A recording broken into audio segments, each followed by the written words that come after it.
गणपती बाप्पा येणार आहेत आणि मोदक नाही बनणार असं होऊच शकत नाही। उकडीचे आणि तेलनीचे मोदक खूप बनवलेत, तर चला तर मग आज आपण हलवाई सारखे केशर मावा मोदक बनवूया, तेही बिना माव्याचे आणि कमी खर्चामध्ये।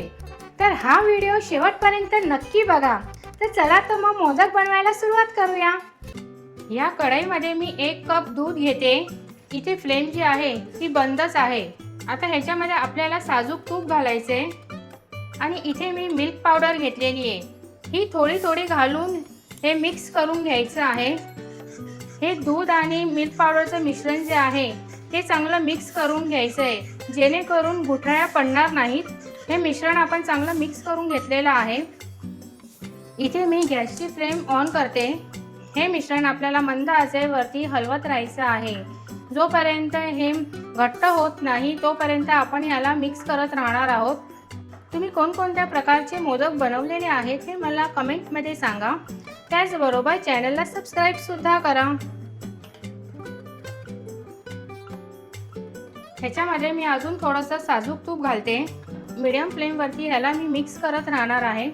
हा जो मावा बनवतो आपण तो चिकट होऊ नये म्हणून आपण ह्याच्यामध्ये तूप घालतो आहोत। तुम्हाला जर घरच्या घरी इन्स्टंट मावा बनवायचा असेल तर तुम्ही दूध आणि मिल्क पावडरचं समान प्रमाण घेऊन अशा प्रकारे तुम्ही घरच्या घरी मावा बनवून घेऊ शकतात। इथे मी कोमट दुधामध्ये केशर भिजत ठेवलेली होती। आता हे आपण घालू।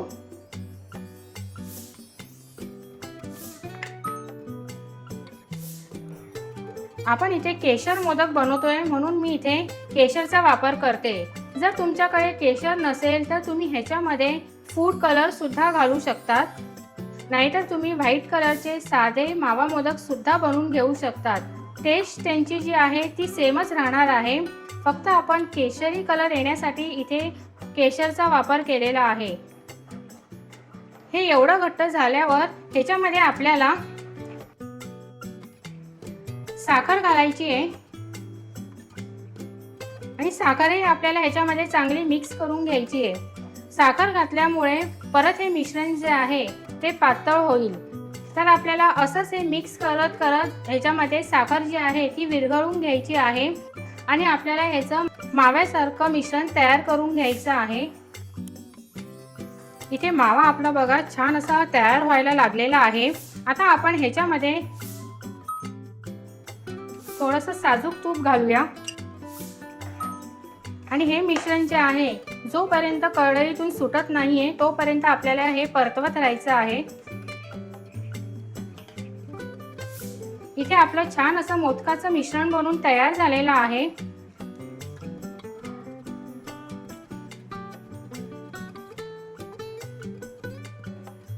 असा गोळा परफेक्ट बनला पाहिजे, म्हणजे हे मिश्रण जे आहे आपलं तयार झालेलं आहे।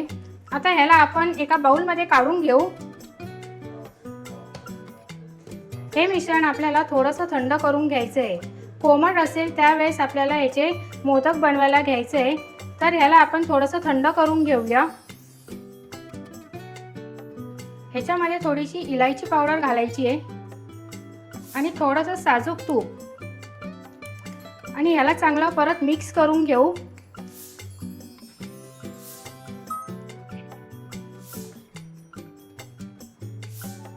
हे मिश्रण जे आहे ते आपलं कोमट इथे झालेलं आहे। इथे मी मोदकचा साचा घेतलेला आहे। या मोदकच्या साच्याला मी तूप लावून घेते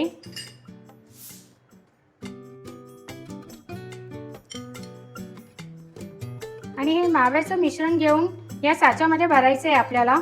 जर मिश्रण हाताला चिटकत असेल तर थोडंसं हाताला तूप लावून घ्या।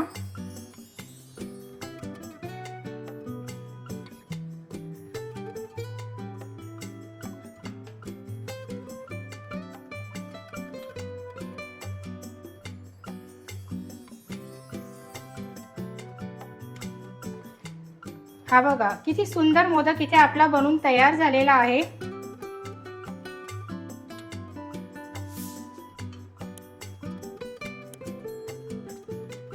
आणि आपण असा गोळा घेऊन याला पहिले हाताने चांगलं सॉफ्ट करून घ्यायचं। असा सॉफ्ट झाला की याला मोदकचा आकार द्यायचा आणि मग या साच्यामध्ये ठेवायचं।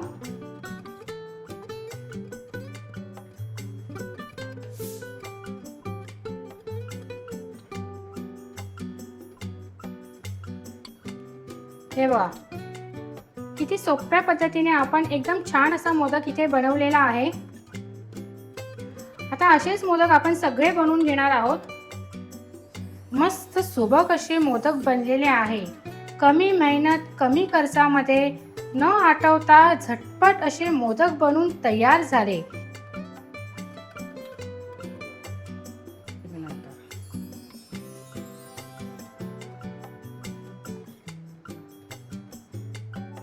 तर इथे आपले परफेक्ट असे हलवाई सारखे केशर मावा मोदक बनून तयार झालेले आहेत.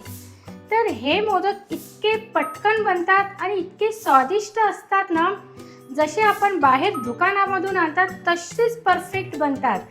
तर हा व्हिडिओ तुम्हाला आवडला तर लाईक आणि शेअर नक्की करा आणि चॅनलला सबस्क्राईब करायला विसरू नका. तर असंच रसोईच्या गोडीसोबत बनवत राहा आणि गोडीने खात राहा. तर पुन्हा भेटूया पुढच्या रेसिपीमध्ये. तोपर्यंत बाय बाय.